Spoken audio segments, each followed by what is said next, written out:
Well, welcome everyone. We are in the middle of Elder Empowerment Month here in Ashland County. And the next presentation that we have on our calendar of events this month is a presentation from Ryan Lippe, and he's a consumer educator with the Attorney General's office. And he is going to be presenting on a very, very timely topic, sometimes shortened CHIPP, which stands for, as you can see on the screen, Cybersecurity, Help, Information, and Protection Program.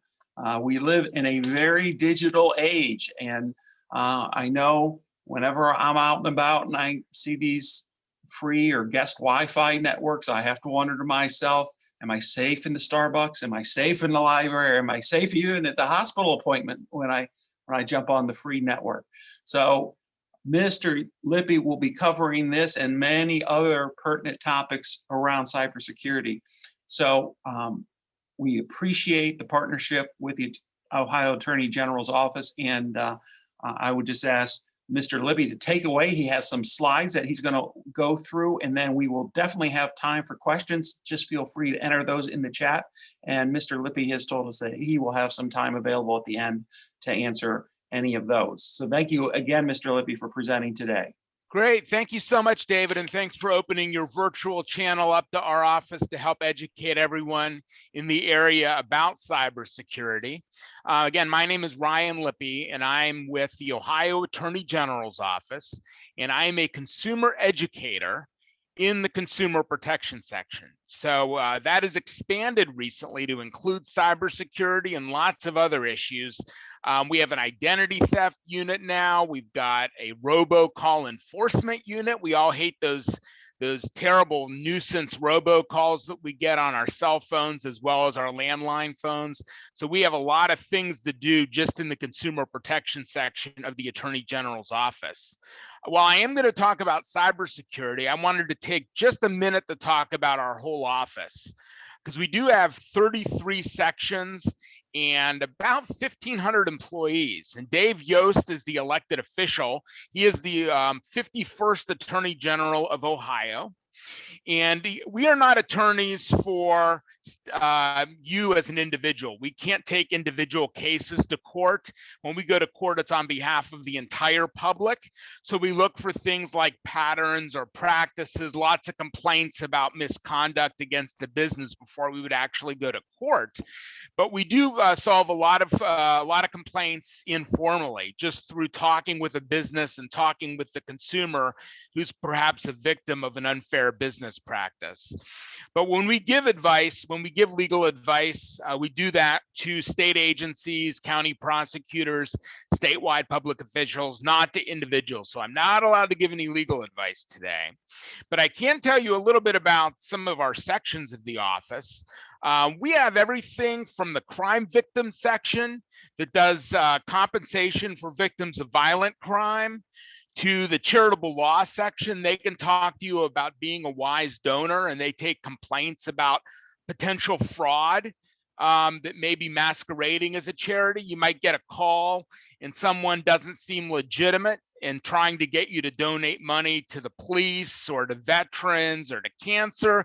I'm glad to say most of the charities are legitimate that are calling you, but there are obviously a few bad apples out there. And it's our charitable law section that helps take those out of the system and prosecute those.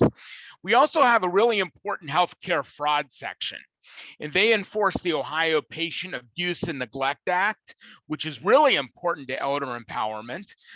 If you see something wrong in an assisted living setting or in a nursing home, any kind of group setting with older individuals living there, the healthcare fraud section is charged with enforcing the Ohio Patient Abuse and Neglect Act. So let them know if you see something that's not quite right in a group setting like that. They also deal with Medicaid fraud. So they deal with a multi-billion-dollar Medicaid system where there's sometimes fraud and abuse, where people double bill for services or claim to be a doctor when they're not, things like that we need to take out of the system so the money can go back to taxpayers where it belonged to begin with. We have a couple sections of our office that are law enforcement related. We have the Ohio Peace Officer Training Academy. They do advanced law enforcement training, and they do basic training certification for instructors and for all the facilities that are used throughout Ohio to train our law enforcement. We also have BCI, the Bureau of Criminal Investigation and Identification. BCI is sort of like CSI on TV, if you've seen that show. They do crime scene work, fingerprint, handwriting, DNA analysis, solve missing persons cases, lots of work at individual crime scenes throughout the state of Ohio. They have fully functional crime labs, and they try to get to the bottom of how to process evidence and find out the culprit in some of these crimes against consumers in Ohio. So the section I work for is consumer protection, and we ensure that it's a safe marketplace for consumers, whether you're buying something down at the mall or literally around the world through the internet, you have consumer rights. And a lot of what's in Ohio law is contained in what's called the Consumer Sales Practices Act. So a bunch of laws out there and rules that businesses have to follow that protect consumers. So we enforce laws related to things like home improvement work, seeing a store advertisement, buying a vehicle. In fact, that's our #1 complaint category right now is motor vehicles. So since motor vehicles are so expensive to purchase, we try to make sure people know about how to choose the right dealership, choose the right vehicle, and certainly never buy a car before you see it. We see a lot of people that get duped into buying cars based on a photo online, and they try to put a few $100s as a down payment, and then somebody's really trying to scam them. They don't even own the vehicle. So they'll do that over and over again, then they'll change their phone number, and you'll never be able to hear from them again. So what I'm here to talk to you today is about cybersecurity.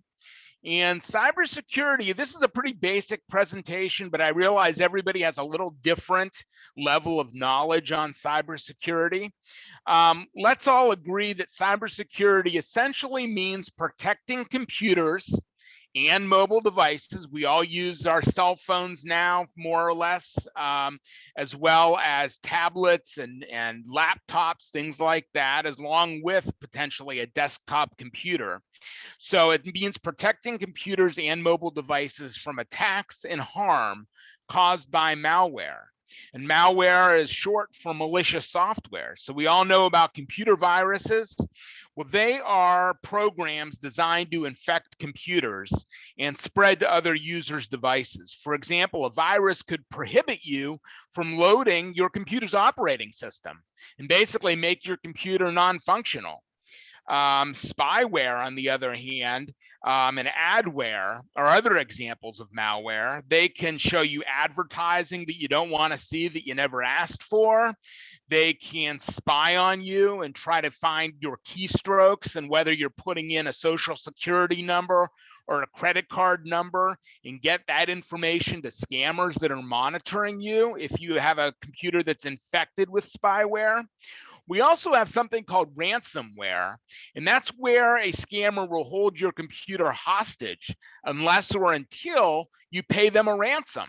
And we've seen that in the news just recently. There have been lots of talk about companies and organizations being scammed by what's called ransomware, and it can stop electricity from flowing. It can do lots of damage depending on what company's system is exposed to the ransomware.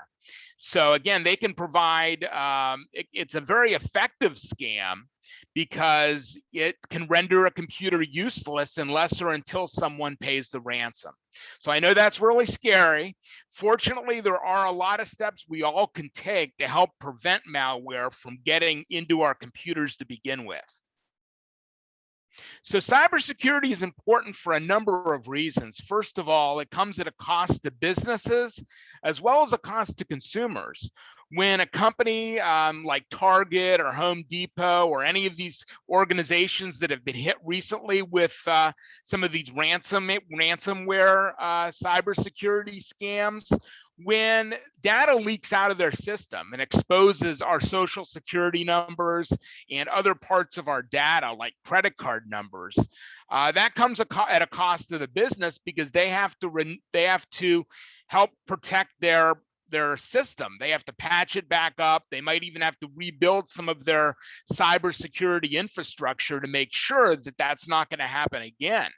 They also have a reputation to defend. It always makes the company look bad to have to admit to consumers and admit to the news media that they fumbled the ball, so to speak, that they've let consumer data out to a scammer or to a potential scammers. Think of all the media coverage and embarrassment that some data breaches have caused organizations, and think of all the money they spend to fix the problems and defend its reputation. And there's a cost to consumers too, because these businesses are going to pass all those costs on to us in terms of higher amounts for products and goods and services that we buy every day from these companies. And according to CBS News, there is a new identity theft victim every 2 seconds. And when there's a financial loss, the average loss is over $1,700 per victim.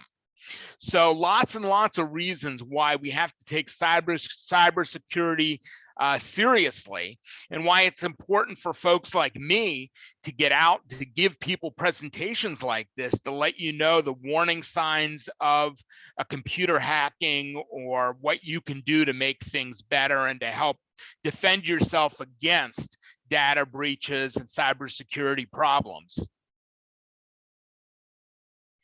Now, we're going to talk about two concepts today. One is security and one is privacy. And they're two different concepts, even though we talk about both of them during this presentation.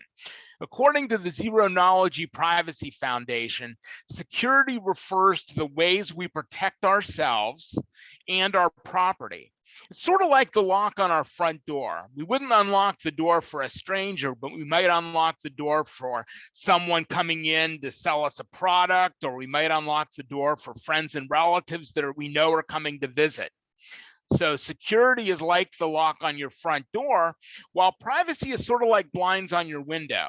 It's our ability to control access to our personal information and our activities. So a lot of times we want the blinds closed, but there are some times when we want the sunlight to come in, where we want people to get some information about us, maybe to conduct a purchase if you're buying something online, maybe to answer a survey. Like I know last year we had that big US Census. And so some people filled out these forms about the census. So that's something you're required to fill out. So a lot of people do have legitimate reasons to give out personal information, but a lot of what we're going to discover through my presentation today is that you ought to keep personal information to yourself whenever possible. If a stranger's calling you, if someone you don't know is trying to represent themselves as somebody from Social Security or somebody from Medicare or somebody from another organization, make sure it's who you think it is before you give out information. It's very, very difficult, if not impossible, to tell if somebody is legitimate just by taking their phone call. These days, even caller ID can lie to us. It'll say that it's coming from down the street when really it's coming from another country. Some security tips. First of all, you want to beware of malware and phishing schemes. And when I talk about phishing, I'm not talking about fishing in the Ohio River. Talking about phishing spelled with a PH. So that is when scammers are phishing to get personal information out of you or out of your computer. So it's really important that you don't click on any suspicious links or open any attachments that you don't know what they are. Never provide personal information, especially including logins and passwords, using an unsecure connection. And try to find out exactly what an email is all about before you ever try to reply to it. Because once you reply and hit send, it may be too late to take it back. You always second guess yourself when somebody asks for personal information. That's a good thing. We want people to be suspicious and be skeptical when someone asks for information that a stranger has no business asking for. You want to install a pop-up blocker program on your computer. And most of us have pop-up blockers as part of our internet, our browser.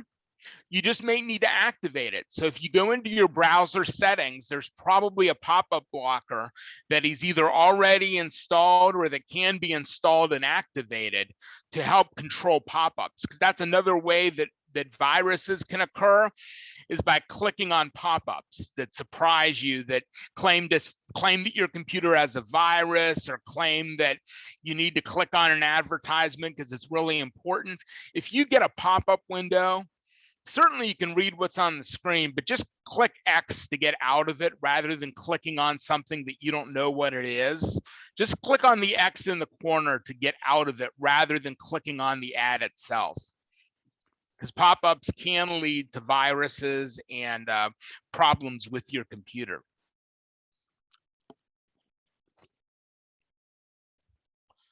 Certainly you want to install and update an antivirus, anti-spyware program. Hopefully you've already done this if you have a computer or a laptop or even a tablet and a smartphone. They are antivirus programs for all different kinds of devices. And it's really important that you not just install it, but you also make sure that it's up to date.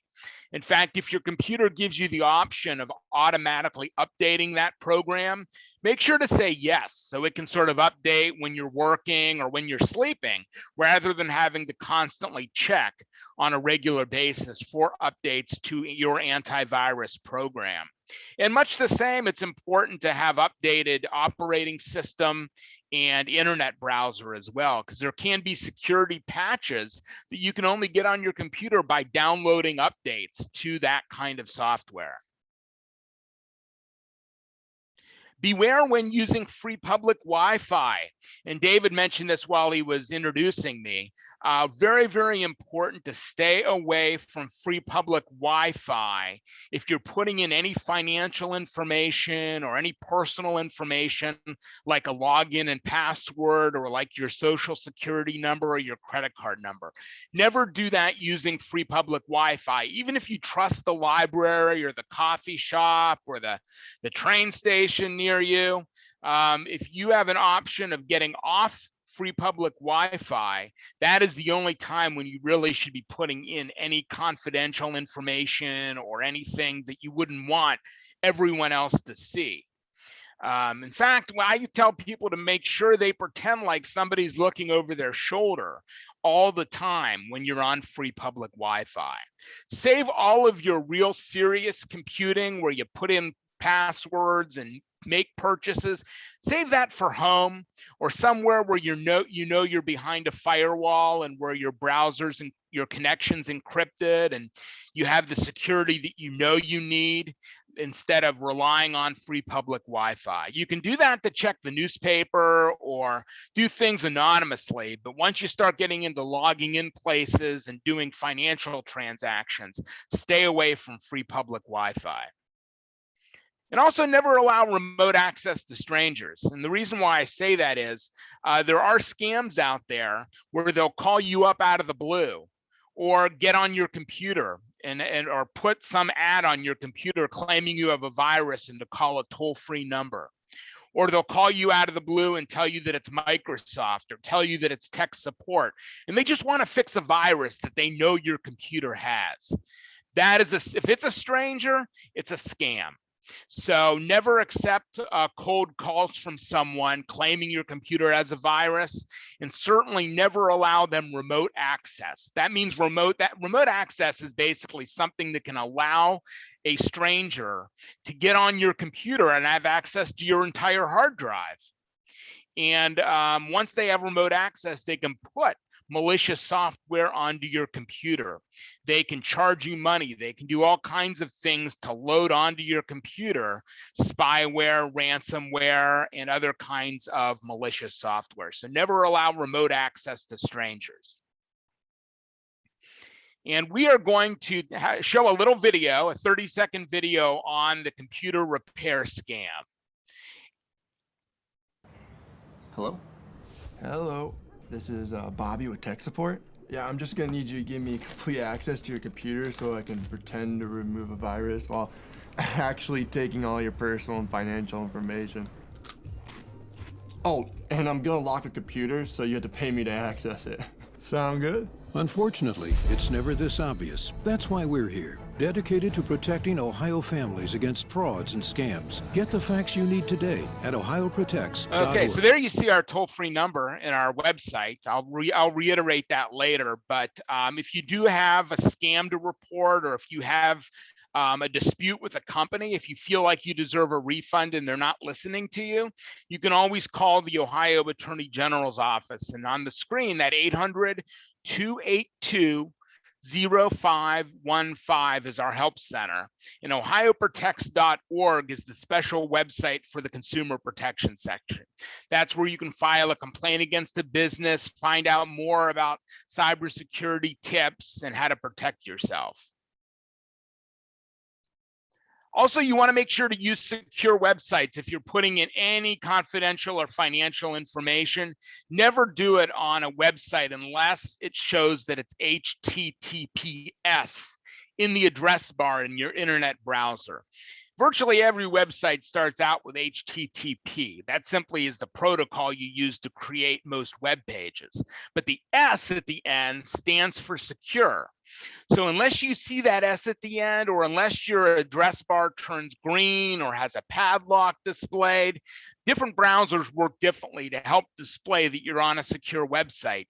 Those are the only websites you should put any personal information in, are secure websites.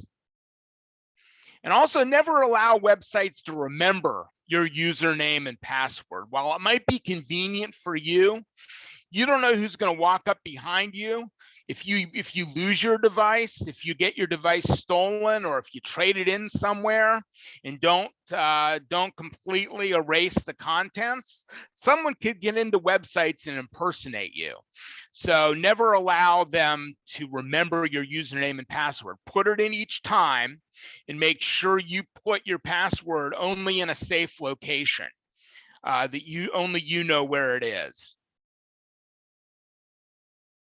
Also, you want to choose complex passwords. A lot of times I used to tell people to make sure that your passwords are at least 8 characters long. Now, most security experts say 12 characters. In fact, a lot of experts are telling people to choose long passphrases. So instead of having an individual password, make it a whole phrase and make it as long as you can to decrease the chance that someone may guess your password using specially designed programs to scam you. Now we have a short video on passwords and creating passwords.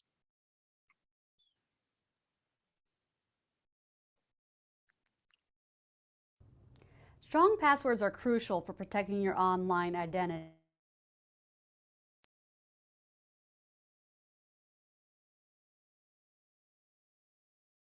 Don't use easy to guess numbers like your address, phone number, or birthday, or easy to guess words like your own name. To create a strong password, consider using the first letter of each word in a familiar phrase.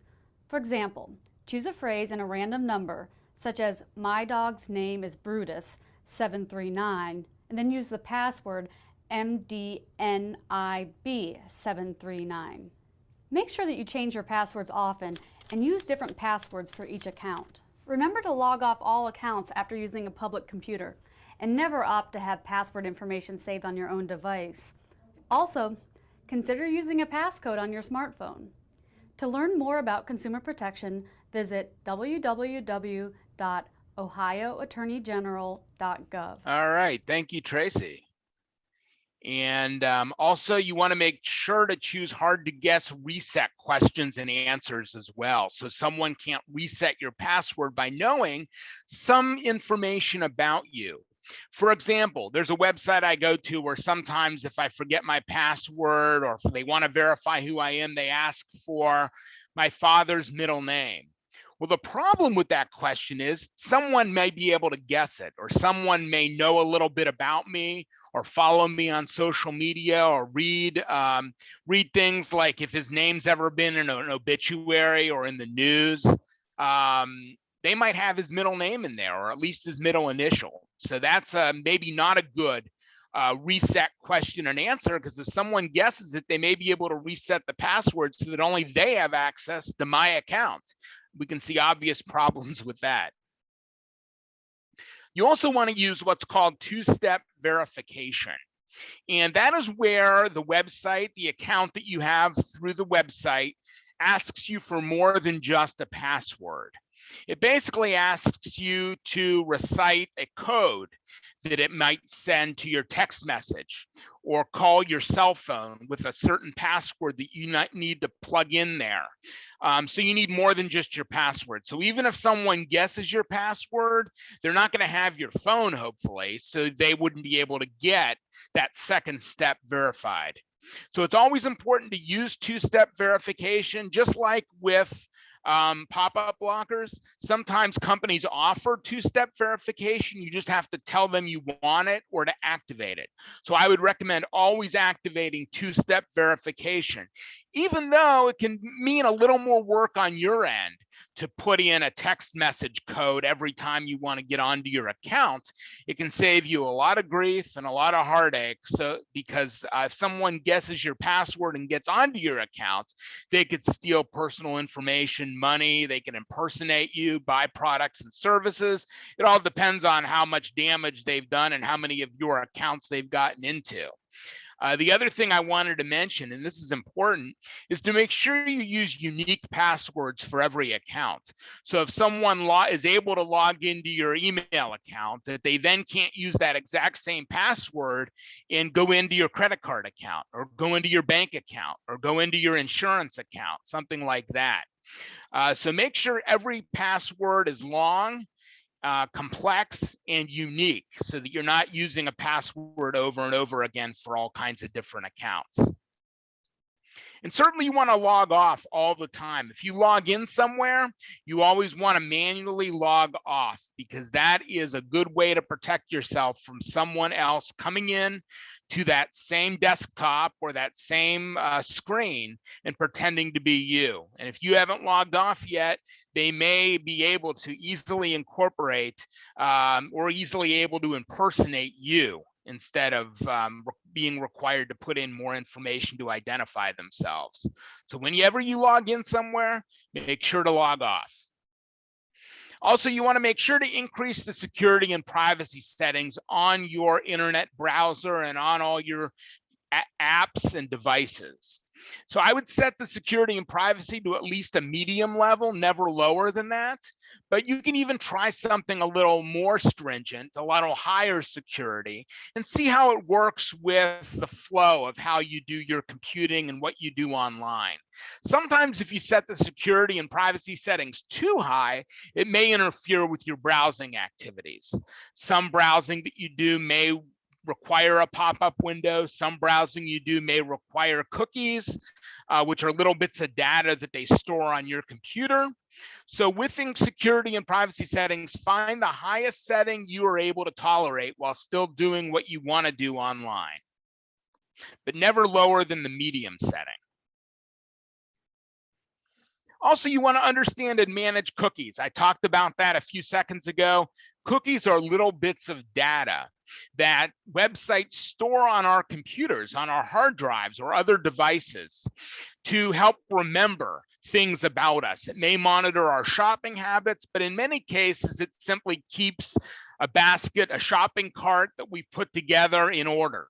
So when we go and do more shopping and come back to our shopping cart, those items are still in there.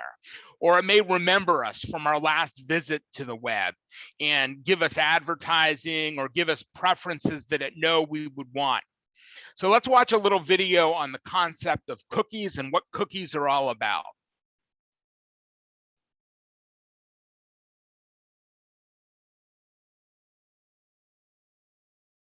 Have you ever revisited a website and found that your personal information, such as your email address and password, are already stored? This may be the result of cookies. Not these kind of cookies, digital cookies.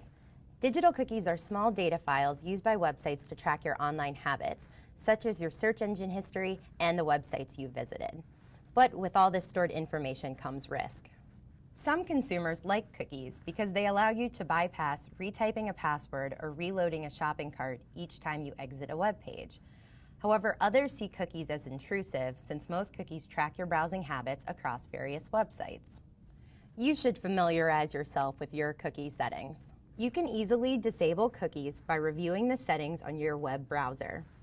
Generally, you can find the cookie settings by looking through a browser's tools or preferences. There, you can choose to block some or all of your cookies. To learn more about consumer protection, visit www.ohioattorneygeneral.gov. Okay, thank you, Kate.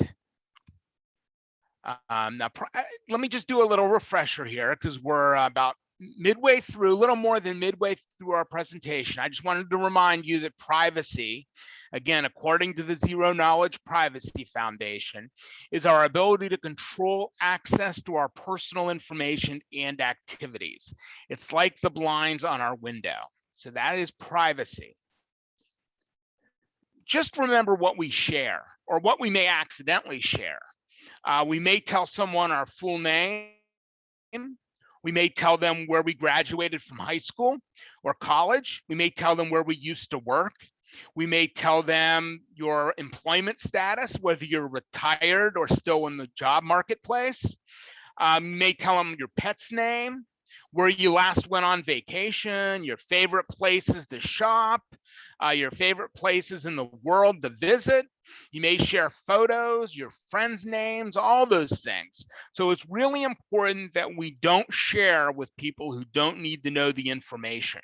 A lot of times apps like Facebook will ask you who you want to share with as part of their privacy and security settings. Just make sure to set it knowing who it's going to be able to get access to our personal information. A lot of times an app may say that it's promising not to share the information with anyone but our Facebook friends or anybody but people that follow us on Twitter. Take that with a grain of salt, and here's why. What if somebody takes a screenshot of what a friend of yours is sharing and disperses it all over the world? What if someone archives a website and so they have access to what's been previously submitted to the website as information that they can then share to other people? There are lots of ways people can get information about us. So we want to limit that to the people that we really know and trust as much as possible. So do I want to tell the whole world my full name, where I go to school, what I do for work, where I used to work, where I go on vacation? Probably not. We just want to tell the people that are closest to us. And once we put it on the web or once we distribute it through an app, it may be up for anyone to get information like that. So be very careful about what we share and make sure you don't overshare. Now, in terms of types of social media, some of us use Facebook, some of us use Twitter, Instagram, Pinterest, LinkedIn. Then there's other ones like Snapchat, and there's just so many different types of social media out there. It's hard to keep up.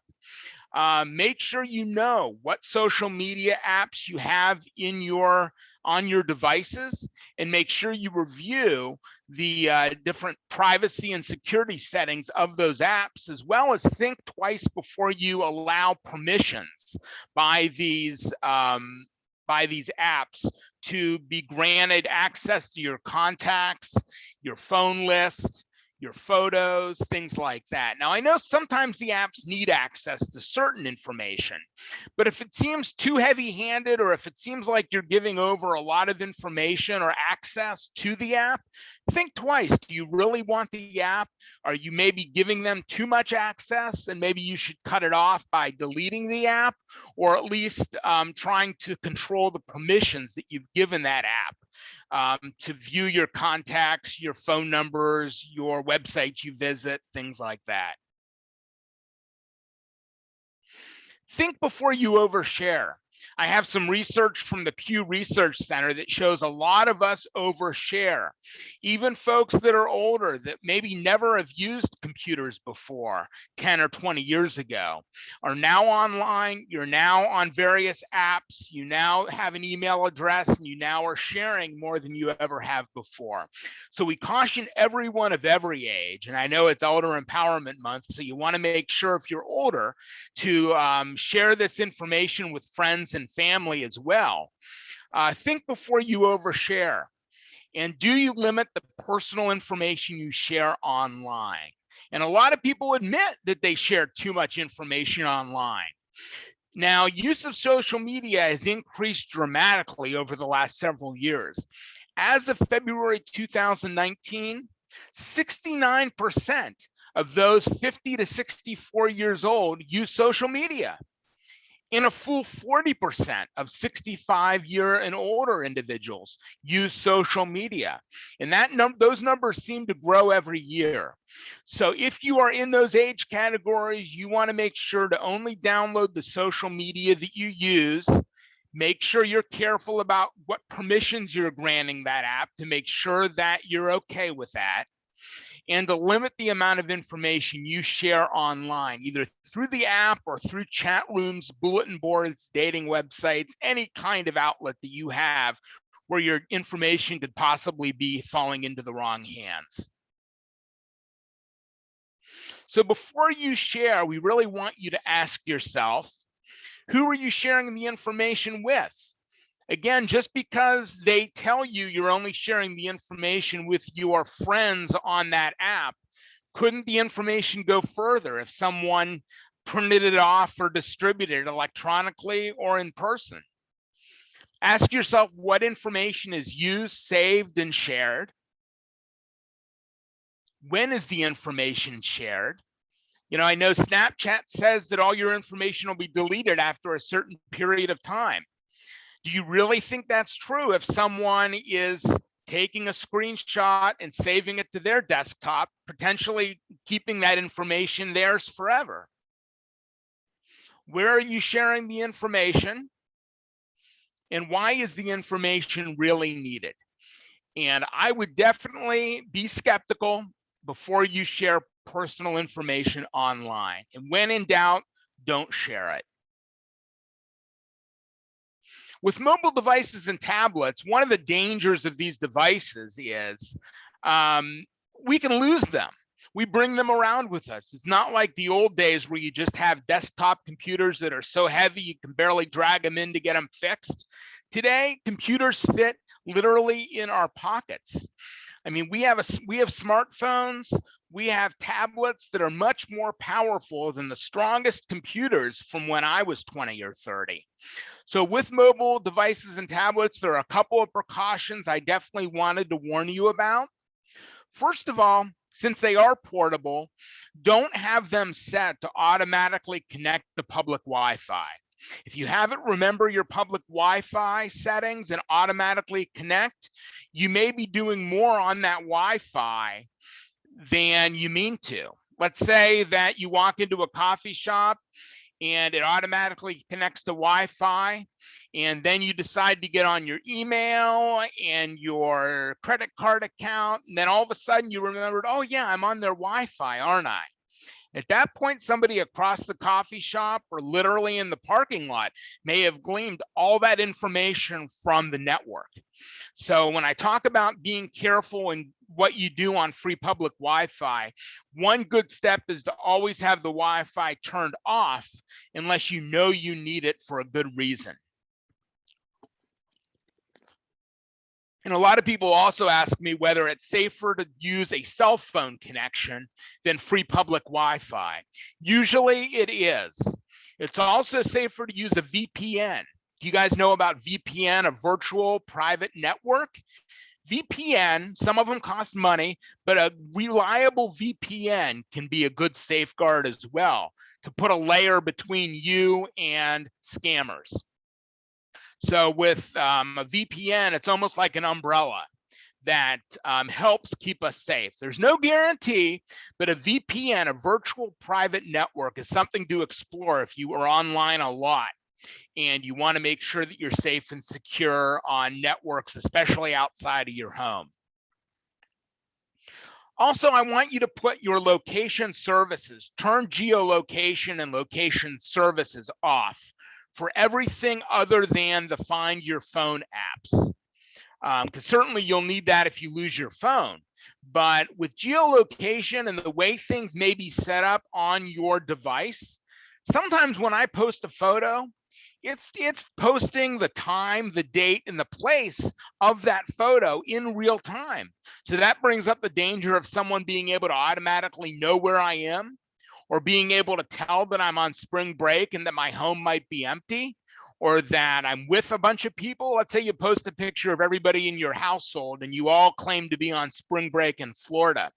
Well, that might be a perfect time for a stranger to infiltrate your personal property, stealing things in your home, realizing that nobody's in the home. So you certainly wouldn't want strangers or near strangers to know that your house was empty, but you're really doing that if you're on spring break and you post, or if you're on vacation in the summertime during driving season, and you post photos of everybody in your family and they know it's from an area far away from your home that they know you're staying over at.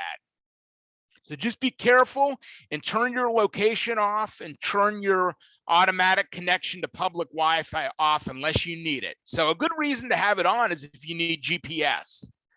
But it's not a good reason to keep it on if you're just posting a bunch of photos on social media, because again, that tracking mechanism may, when you take a photo even, it may tell, your computer may be able to tell where you took the photo, what time it is, and what date it is, and may give that information over, if you have the settings set accordingly, may give that information to your social media apps to post online. So some mobile device security and privacy tips. Use only the official app stores that you know and love: the Google Play Store, the iTunes Store, all those Amazon Kindle, Google Play, the ones that we know about and read about a lot. You can use those app stores, but if you've never heard of the App Store and someone tells you to download music or videos or a new app there, be very, very cautious, because there are apps that are scam apps. There are apps that are that masquerade as virus protection or as a legitimate app, when really they're out to steal your personal information. So be very careful about what apps you download, and only use the more known and reviewed app stores and applications on your device.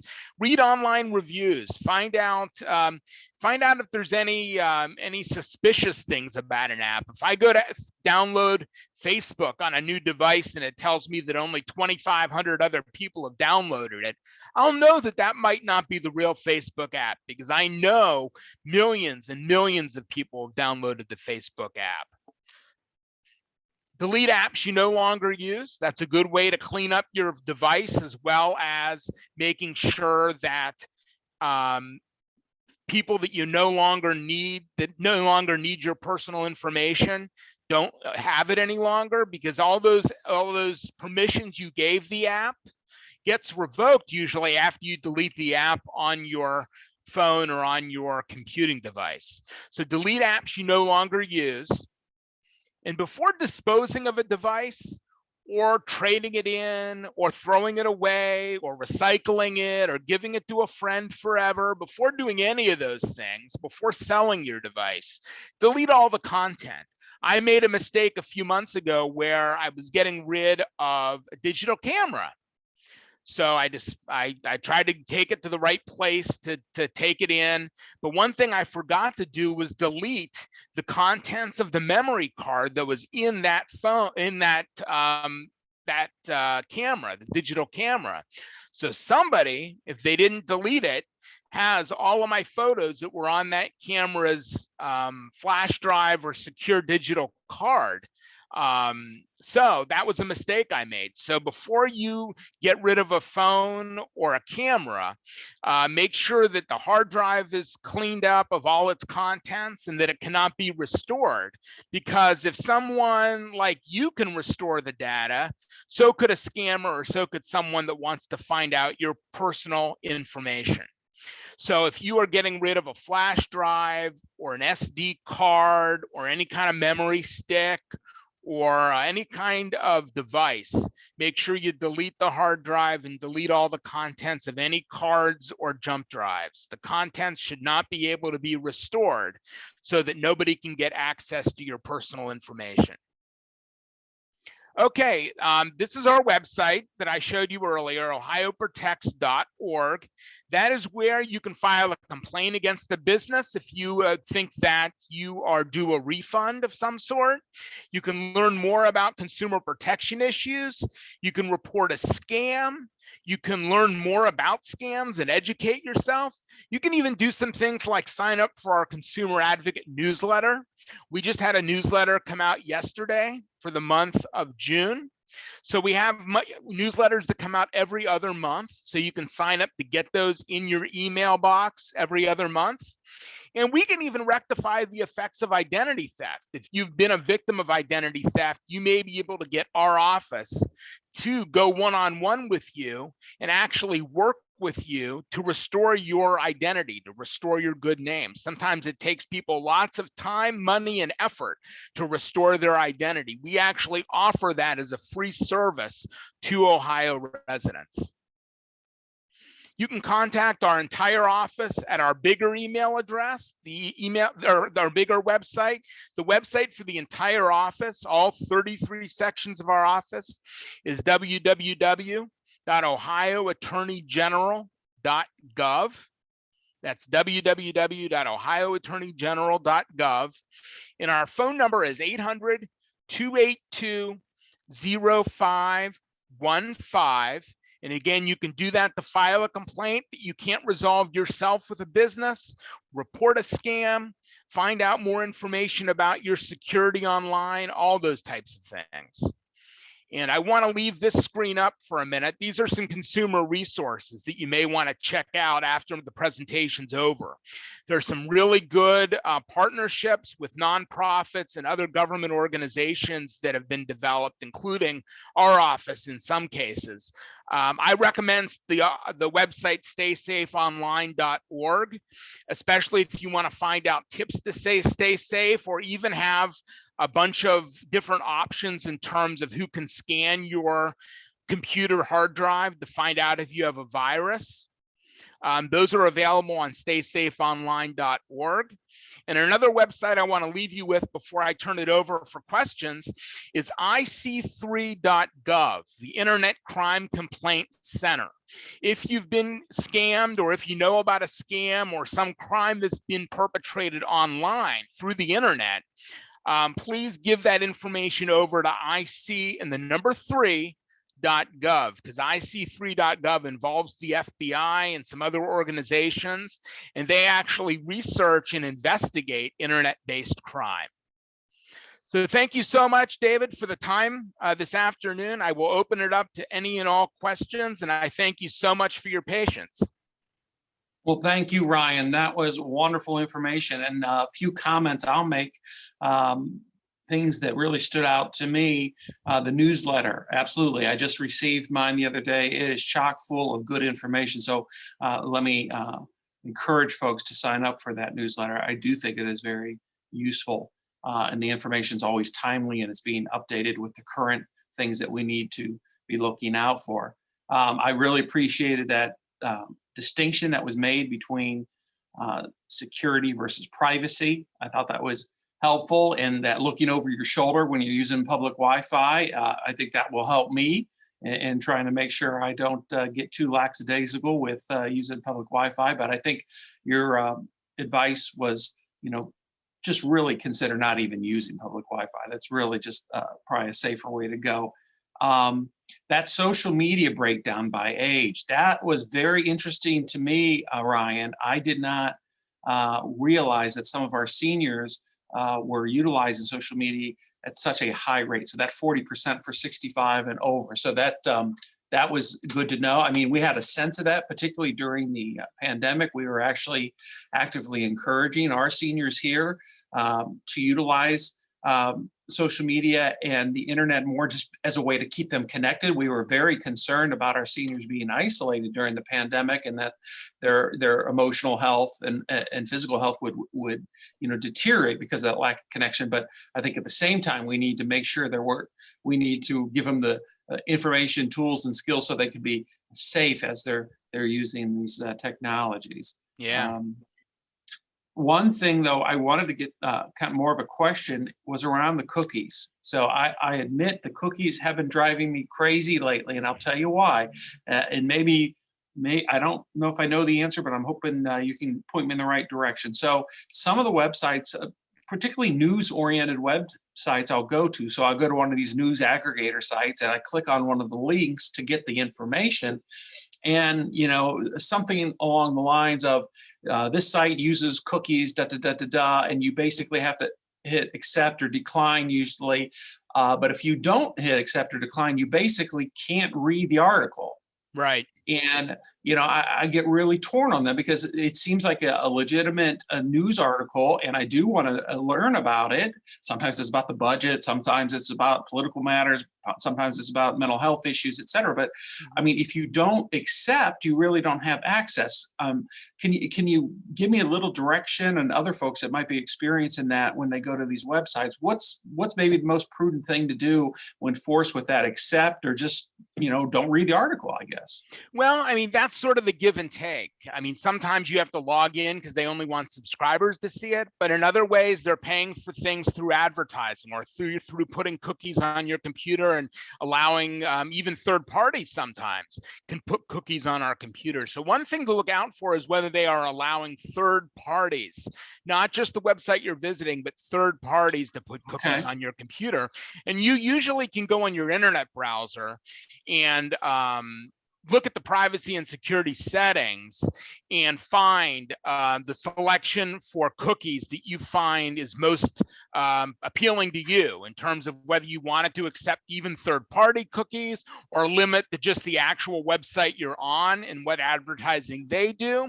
I mean, let's face it, you can't eliminate all the risks, or else nobody would be able to find any news or any information out there. The way that all these companies, a lot of these web-based companies, make money is through advertising, is through getting people to look on the screen and not just see the article, but maybe see a banner ad or a pop-up window or a little news article that's above the real news article telling you that it's sponsored by someone and that's been paid for.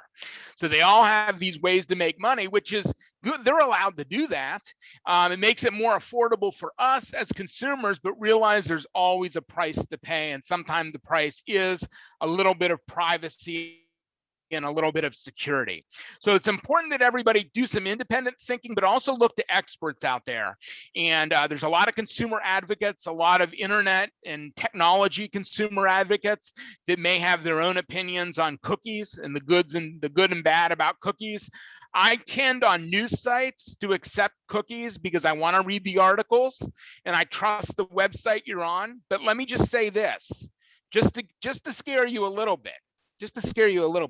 There are legitimate websites that are infiltrated with what they call drive-by downloads and things that even you and I would not be able to avoid by clicking on a strange link. We could go to a website, a very popular website today, that has been infiltrated with some kind of virus.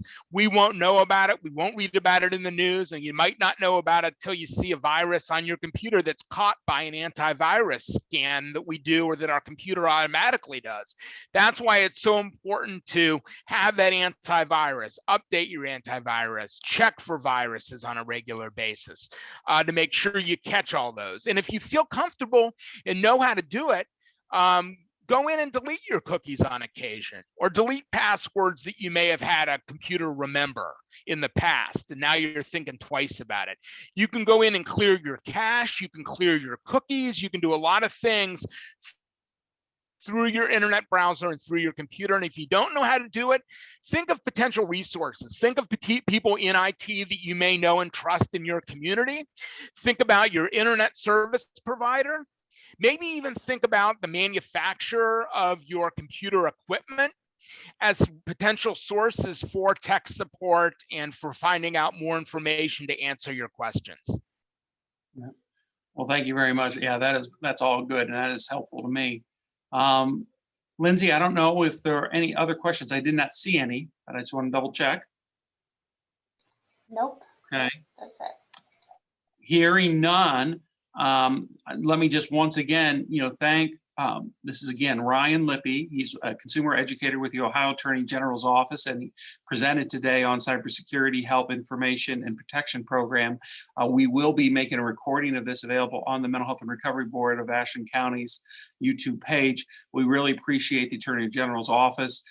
We have one more in this series during Elder Empowerment Month, and we're thrilled with the partnership and getting the information to our seniors, but also to everybody in the community, because obviously, while our seniors might be at particular risk for some of these scams, all of us, as I think we learned from Mr. Lippe today, need to be diligent and stay up to date and be careful and just be aware of our surroundings. And while I agree, we can't be 100% safe, we can certainly do better to be more mindful when we're out there on the internet. So Yeah, thank you again, Mr. Lippe. Thank you so much. Be diligent, stay safe out there, especially in these difficult times. And if you see something that looks too good to be true, it probably is. All these old adages still make sense to me. I can't, all these adages make sense. So fight the scammers, report things to our office, and have a great, safe day. And I really appreciate your time this afternoon, David and Lindsay. Yep. Thank you, sir.